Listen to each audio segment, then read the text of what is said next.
제가 지난주까지 사사기를 했죠. 사사기를 끝냈습니다. 사사기 21장의 말씀이었습니다.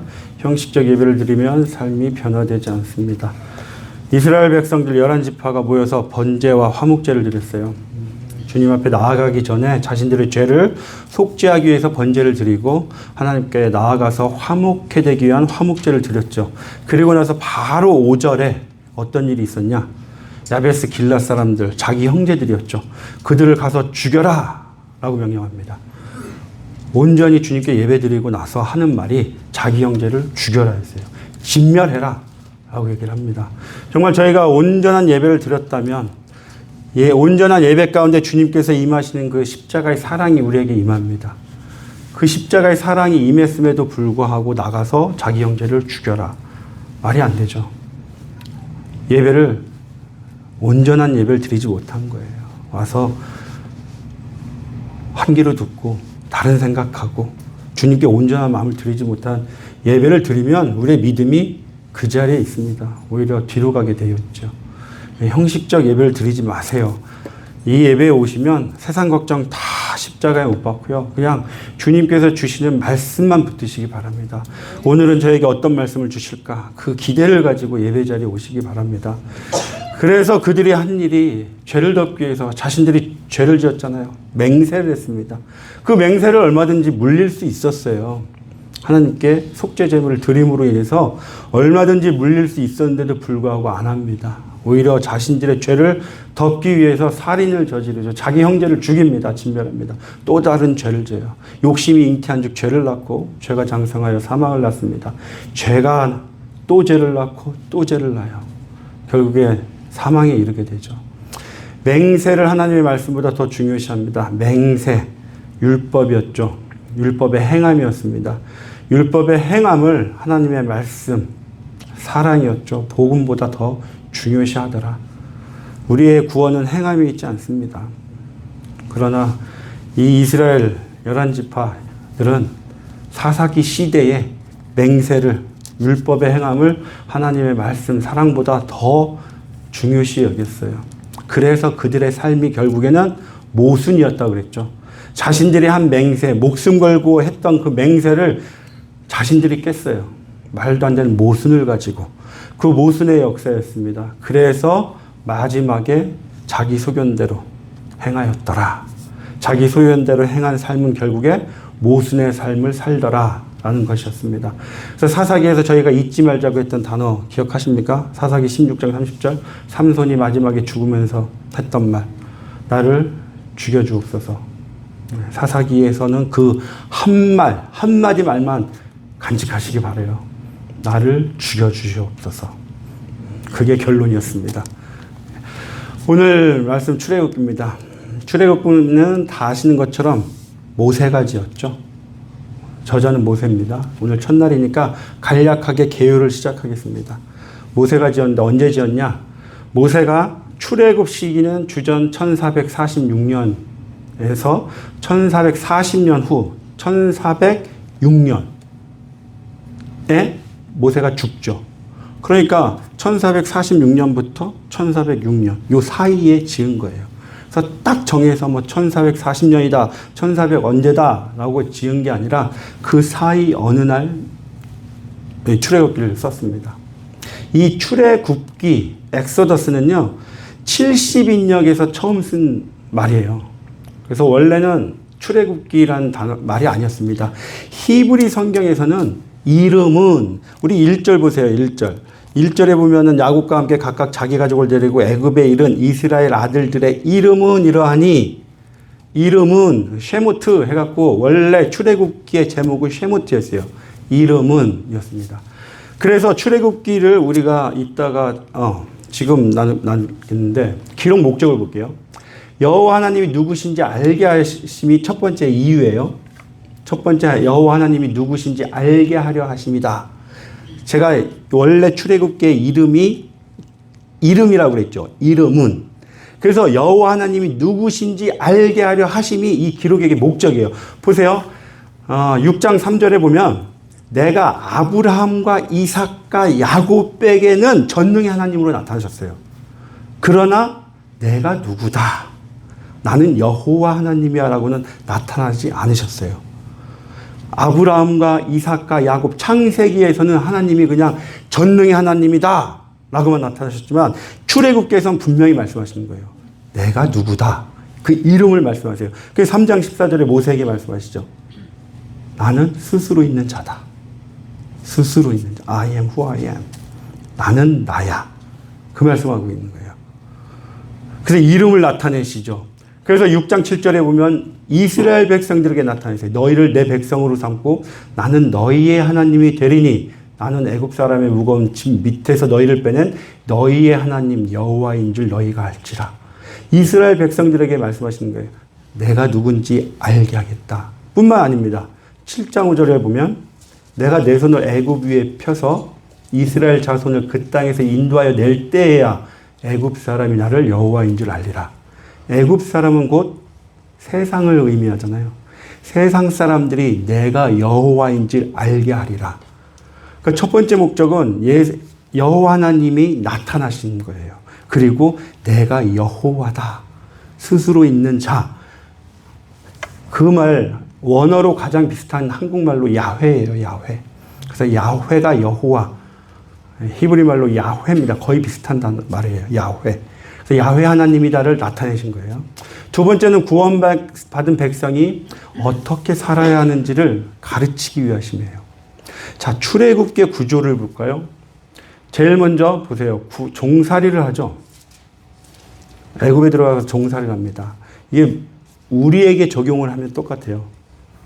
우리가 세상 가운데 예수님을 모를 때 세상에서 종살이했죠. 죄의 종로로 됐죠. 사망의 종로로 됐죠. 공중권세 잡은 자의 종로로 됐잖아요. 똑같이 우리가 세상에서 종살이를 하고 있었습니다. 그런데 주님께서 콜링이죠. 부르십니다. 지금 이스라엘 백성을 애굽에서 불러내세요. 부르시는 거예요. 저희들도 주님께서 부르셨어요. 유월절 어린 양의 죽음이죠.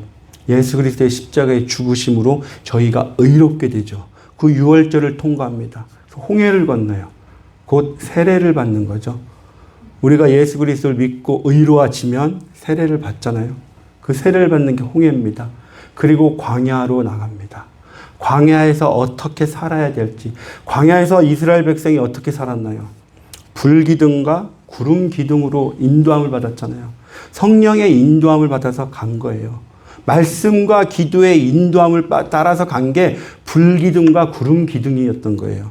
그래서 말씀과 기도, 성령의 인도함으로 따라서 광야의 삶을 살았던 거예요. 그게 우리의 삶과 똑같다는 거예요. 그래서 주님이 우리에게 광야에서 어떻게 살아야 될지 구름 기둥과 불 기둥의 인도함을 받아서 살아라 가르치시기 위한 겁니다. 그래서 이 말씀이 신약으로 치면요. 고린도전서 10장의 말씀입니다. 형제들아 나는 너희가 알지 못하기를 원하지 아니하노니 우리 조상들이 다 구름 아래에 있고 바다 가운데로 지나며 모세에게 속하여 다 구름과 바다에서 세례를 받고 홍해를 건너는 것을 세례받는다고 했죠. 다 같은 신령한 음식 만나를 먹습니다. 다 같은 신령한 음료를 마셨으니 이는 그들을 따르는 신령한 반석으로부터 마셨음에 그 반석은 곧 그리스도시라. 그리스도께부터 나온 신령한 음료를 마셨죠. 그러나 그들의 다수를 5절 보세요. 그러나 그들이 다수를 하나님이 기뻐하지 아니하셨으므로 그들이 광야에서 멸망을 받았느니라. 이러한 일은 그들이 멸망을 받은 일은 우리의 본보기가 되어 우리로 하여금 그들이 악을 즐겨한 것 같이 즐겨하는 자가 되지 않게 하려 함이라. 우리가 광야에서 어떻게 살아야 되느냐? 하나님께서 기뻐하시는 삶을 살아라. 하나님 말씀에 순종하는 삶을 살아라. 하나님께서 주신 신령한 음식과 신령한 음료를 마셔라. 그 말씀이에요. 신령한 음식과 신령한 음료.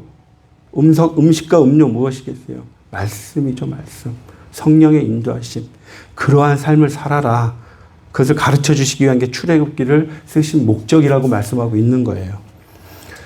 자, 1절 볼까요? 1절은 그리고가 있습니다, 원래.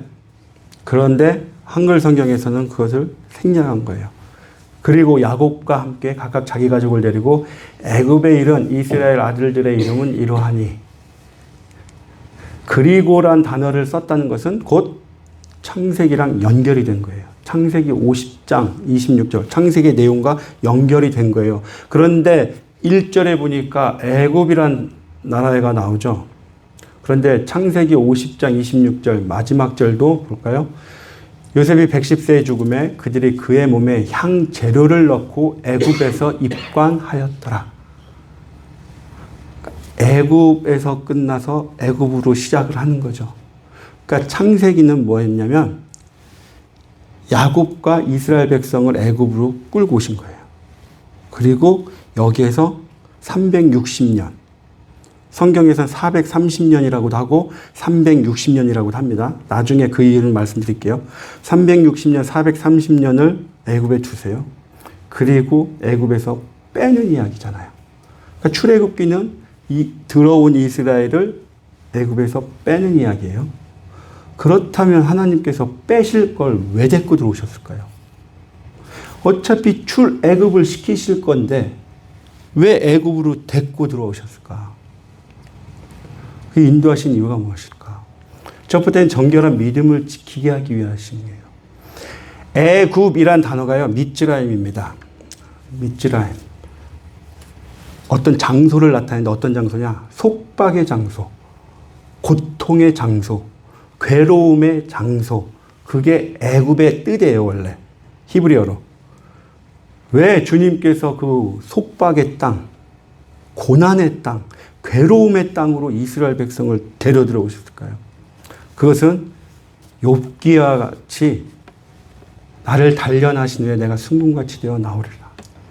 주님께서 애굽의 속박의 땅, 고통의 땅, 괴로움 땅에 두시면서 이스라엘 백성들의 믿음을 정결케 하시기 위해서 그 고통의 땅에 두셨던 거예요.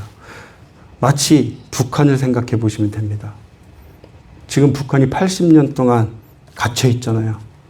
세상으로부터 고립된 신앙을 지켜요. 자기 목숨을 걸고 지킵니다. 우리가 상상할 수 없는 믿음을 가지고 있는 거예요.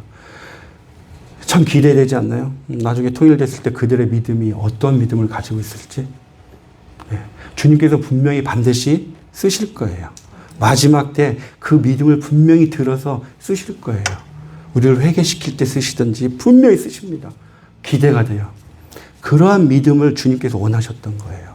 그들을 순결하게 두시기 위해서 주님께서 두신 겁니다. 애굽으로 데리고 온 거예요. 자, 고센 땅 보이시나요? 여기에요. 가나안과 가깝죠. 출애굽하기도 좋죠. 여기가 그 당시에 수도였습니다. 멤피스. 그러니까 지금 애굽의 수도에서 좀 거리는 있어요. 그러나 완전히 독립된 지역은 아니었어요. 애굽 사람들이 관리를 할 수 있는 거리였어요. 그런데 많이 살진 않았습니다. 그러니까 애굽의 보호가 있던 거예요. 애굽 강대국이었잖아요. 애굽이 보호해 준 거예요.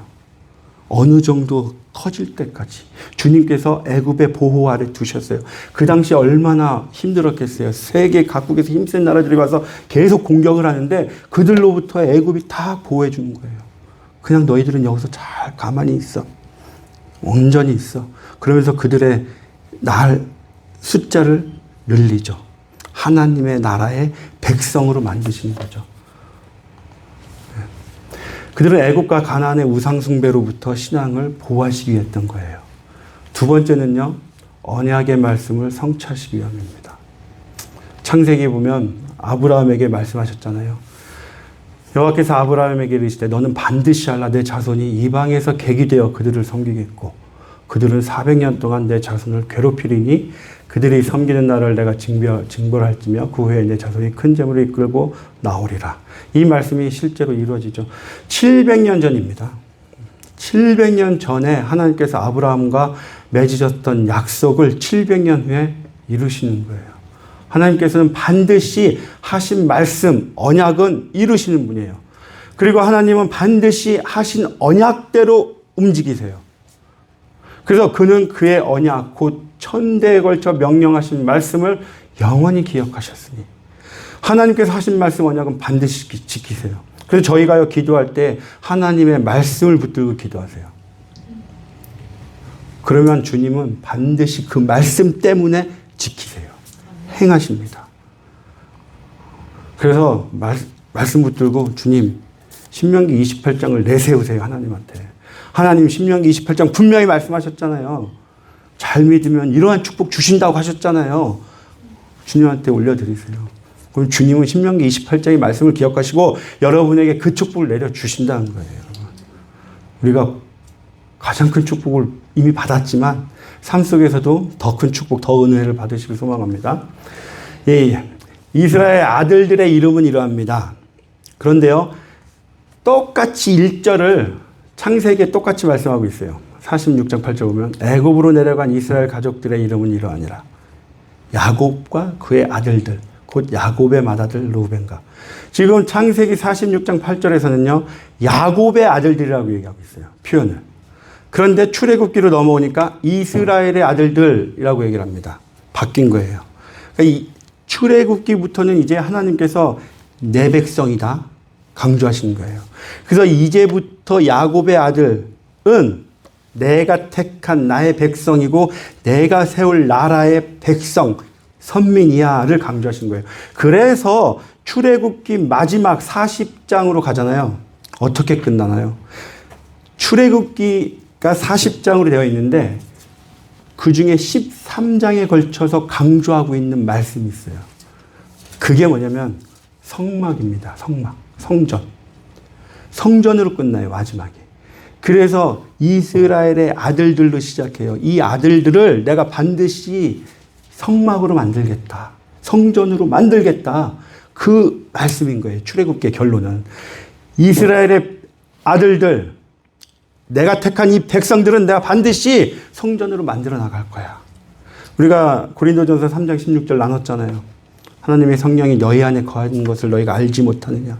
너희가 하나님의 성전이다. 그 성전으로 내가 너희를 반드시 만들어 나갈 거야. 그 말씀을 하고 있는 게 출애굽기에 처음부터 끝까지 나오는 주제예요. 그래서 2절부터 볼게요. 루벤과 시몬과 레위와 유다와. 2절부터 4절 보면 특징이 있죠. 딱 보면 그 이름을 보니까 특징이 있지 않나요? 배열에. 루벤과 시몬과 레위와 유다와 이사갈과 스불론. 레아의 자녀죠. 베냐민. 요셉은 라헬의 자녀죠. 그리고 마지막 4절은 단과 납달리. 갓과 아셀은 종, 여종의 자녀죠.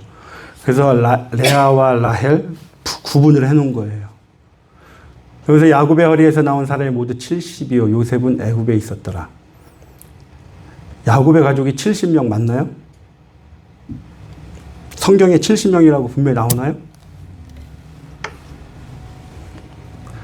창세기 46장 볼게요. 야곱과 함께 애굽에 들어간 자는 야곱의 며느리를 외에 66명이니 이는 다 야곱의 몸에서 태어난 자이며 애굽에서 요셉이 낳은 아들은 2명이니 야곱의 집사람으로 애굽에 이른 자가 모두 70명이더라. 66 더하기 요셉과 2명 하면 69명 아닌가요?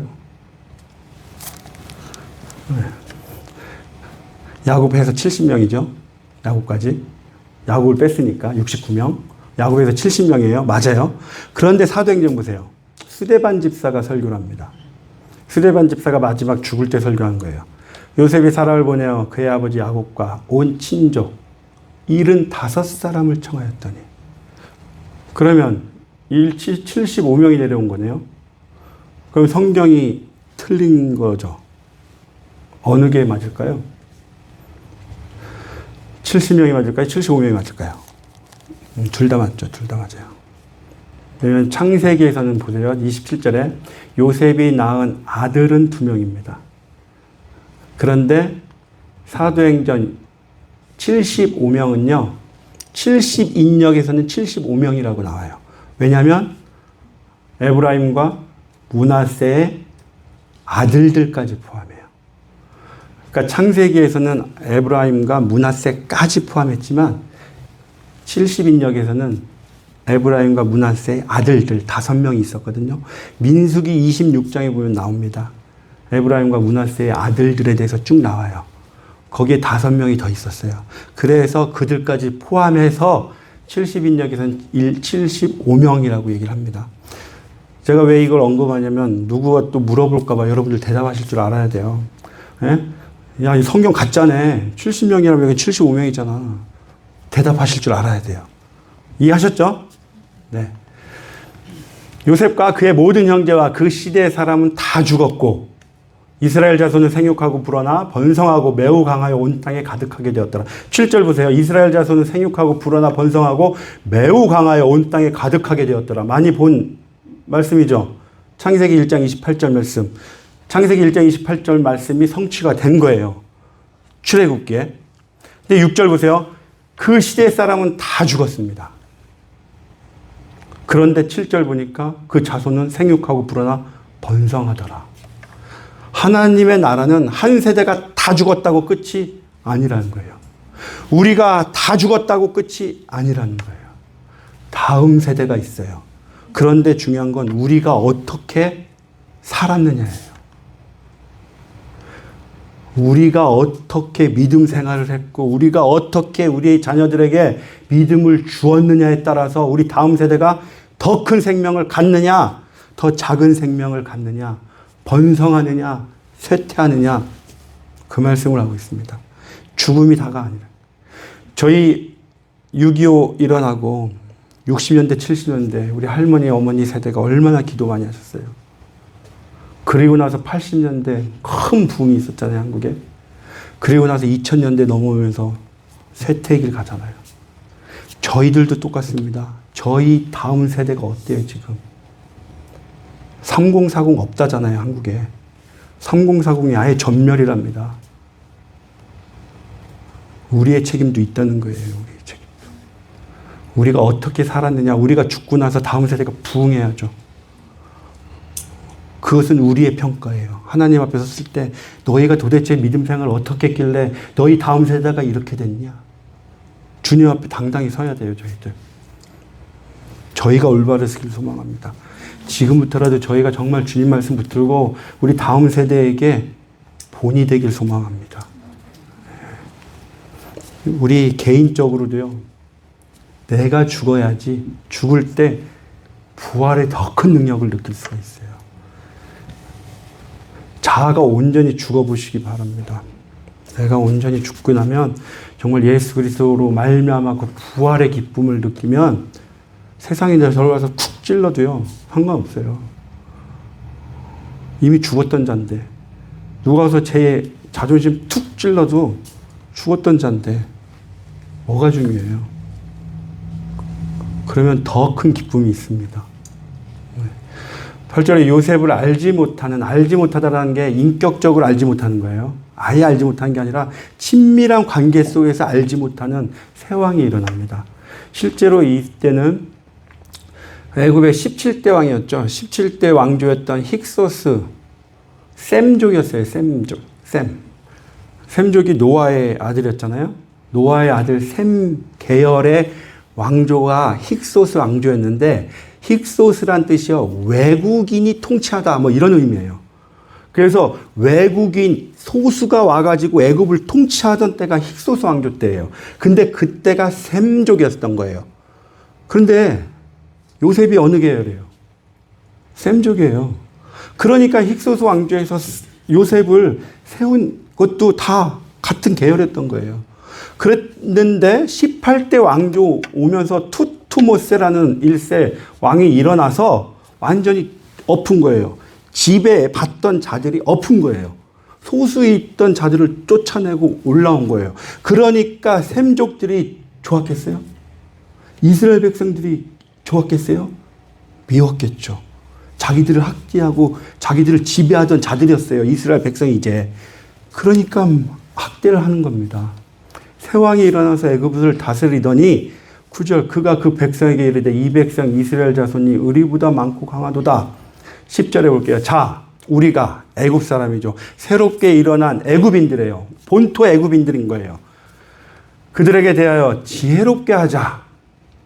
자, 애굽 사람, 그 당시 애굽이라고 하면 세상을 상징하던 자들, 세상 권세 잡은 자들, 하나님을 대적하던 자들, 그들이 얘기하는 거예요. 우리 지혜롭게 하자. 세상 곧 하나님을 대적하는 자들의 지혜를 얘기하는 겁니다. 그들의 지혜는 사람을, 상대방을 동반자가 아닌 싸울 대상으로 봅니다. 그들의 지혜는. 보세요. 전쟁이 일어날 때 우리 대적과 합하여 우리가 싸우고 이 땅에서 나갈까 하노라. 그들과 어떻게 연합하고 화목해서 나갈까가 아니에요. 전쟁을 생각하는 거예요. 저들이 우리를 뒤통수를 치면 어떡하지? 왜? 자기들이 그렇게 사니까. 세상 사람들이. 세상은요, 빼앗기 아니면 빼앗기는 거잖아요. 그래서 인간이 타락하고 제일 먼저 한 게 뭐예요? 가인이요, 쫓겨나서 제일 먼저 한 게 뭐예요? 성을 쌓아요, 성. 성을 쌓는다는 것은 뭐냐면 내 거 안 뺏기겠다는 거예요. 그리고 두발가인, 그 후손 중에 두발가인이 나오잖아요. 두발가인이 만든 게 여러 가지 날카로운 기구를 만들어요. 무기예요. 그게 뭐예요? 나가서 뺏어오겠다는 거예요. 그러니까 인간이 타락한 이후로 성을 쌓고 무기를 만드는 게 제일 먼저 한 거예요. 그리고 나가서 뺏어옵니다. 세상은 그 전쟁인 거예요. 빼앗기느냐, 뺏기느냐. 내가 너를 밟고 올라가느냐예요. 그 전쟁인 거예요. 그러니까 세상의 지혜는 저거를 어떻게든지 내가 뺏어야 되는데, 그러면 내 거를 뺏기는데, 나 중심의 삶을 살기 위해서, 뺏기느냐 전쟁을 하는 거죠. 그래서 상대를 동역자로 보는 게 아니에요. 어떻게 하면 저 사람을 밟을까? 세상의 지혜입니다. 11절 보기에 감독들을 그들 위에 세우고 그들에게 무거운 짐을 지어 괴롭게 하여 그들에게 바로를 위하여 국고성 비돔과 람셋을 건축하게 하니라. 람셋은 태양신을 섬기는 도시란 의미입니다. 람셋. 비돔, 좁은 장소. 그러니까 람셋, 태양신을 섬기는 장소를 건축하는데 이스라엘 백성들이 건축하는 거예요. 왜요? 세상 권세 아래에 있으니까. 세상 권세 아래에 있을 때 우리가 쓰는 에너지와 힘들은 우상 숭배에 쓰이는 거예요. 세상 권세 잊지 마시기 바랍니다. 하나님의 권세 아래 있어야 돼요.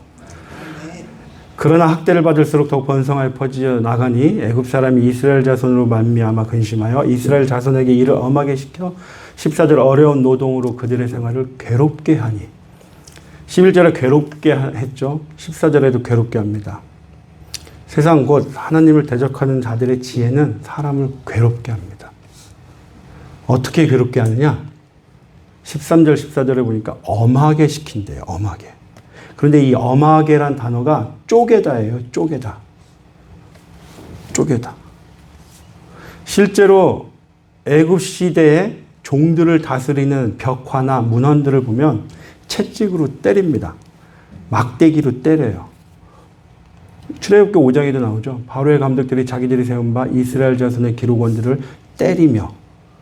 지금 엄하게 다스렸다는 것은 채찍으로 때리든지 막대기로 때리든지, 그 당시 또 어떤 징벌이 있었냐? 굶깁니다. 아예. 굶기는 것도 있었어요. 그러니까 사람을 자기들의 목적을 달성하기 위해서 폭력을 가하는 거예요. 육신의 폭력 가하죠. 지금은 어떤 폭력이겠습니까? 말의 폭력이에요. 언어의 폭력이에요. 그 폭력으로 인격을 죽입니다. 지금 많은 사람들이 자살한 이유가 어디에 있어요? 말의 폭력이에요. 말의 폭력. 그 말의 폭력으로 내 자존심이 무너지니까, 자존감이 떨어지니까 죽게 되는 거예요. 자살하게 되는 거예요. 지금 그 폭력을 씁니다. 육신의 폭력, 물리적인 폭력, 말의 폭력, 굶기고 자기들의 목적을 위해서. 세 번째는요, 세상 곧 하나님을 대적하는 자들의 지혜는 결국에 모든 근심이 자기에게로 돌아옵니다. 결국에. 한마디로 바보죠. 12절 보세요. 학대를 받을수록 애굽 사람이 이스라엘 자손으로 말미암아 근심하여. 거꾸로 됐죠. 학대를 가하는데 근심이 생기는 거예요. 가서 채찍으로 때리는데 내가 근심이 생기는 거예요. 여기서 학대란 단어가 뭐냐면요, 신명기 8장에 나옵니다. 낮추다예요. 낮추다. 학대를 가했어요. 세상이 우리를 학대를 가해요. 채찍을 때려요. 그랬더니 우리는 어떻게 되냐? 낮아지더라는 거예요. 천사가 기뻐하고 마귀가 싫어하는 거예요. 우리가 스스로 낮아져 보세요. 하나님, 주님 기뻐하시죠? 마귀는 큰일 난 거예요. 우리가 낮아지니까. 지금 그 얘기를 하고 있는 거예요. 학대를 했더니 낮아지더니, 학대라니 낮아지네. 그러니까 마귀가 큰일 났다. 학대하면 할수록 이자들이 영적으로 낮아지네. 그랬더니 더욱 번성하더라. 더 커가더라. 믿음이 성장하더라는 거예요, 여러분. 그래서 우리가 받는 고난과 환난들 두려워하지 마시기 바라요. 지금 환난 가운데 있으세요? 어려운 가운데 있으세요? 그 학대가 있으세요? 나를 낮추시면 돼요. 내가 낮아지고 낮아졌더니 나를 학대를 가하는 그 마귀가 두려워하더라. 그럼 우리가 낮아지면 되더라. 낮아지시기 바랍니다. 스스로 낮아지시면 마귀가 무서워해요. 도망가요. 결국에 근심이 그들에게 돌아가더라. 네. 세상과 하나님을 대적하는 자들의 지혜였어요. 그럼 하나님의 지혜는 반대로 생각해 보면 되겠죠. 하나님의 지혜는 사람을 원수가 아닌 사랑의 대상으로 봅니다. 우리가 만나는 자들을 사랑의 대상으로 보시기 바라요. 상대를 이해하고 손해도 감수하려 합니다. 상대를 이해하게 되죠. 상대를 괴롭게 하는 게 아니라 그럴 수도 있었겠구나. 그럴 수도 있었겠구나. 이해하게 돼요. 결국 자신에게 기쁨으로 돌아옵니다. 하나님의 지혜는 우리가 하나님의 말씀에 순종해서 살면 모든 기쁨은 저희에게 다시 돌아오게 되어 있어요. 하나님의 지혜에 맞게 사시길 주님의 이름으로 축원드리겠습니다. 네, 다 같이 기도드리시겠습니다. 하나님 아버지 감사합니다. 세상은 저희를 못 살게 굽니다. 괴롭게 합니다. 그럴수록 저희들은 낮아지게 하여 주시옵소서. 스스로 낮아지게 하여 주시옵소서. 십자가 앞에 낮아지게 하여 주시옵소서. 말씀 앞에 낮아지게 하여 주시옵소서. 엎드리는 자가 되게 하여 주시옵소서. 그를 통해서 저 마귀에게 근심을 주는 자가 되게 하여 주시옵소서. 저에게는 기쁨이 되게 하여 주시길 저희들 간절히 소망합니다. 스스로 낮아지고 겸손하고 주님께 다가감을 통해서 마귀를 이겨내는 그 역사가 우리의 삶 속 가운데 일어날 수 있도록 우리 모두를 축복하여 주시옵소서. 감사드리며 예수님의 이름으로 기도드렸습니다. 아멘.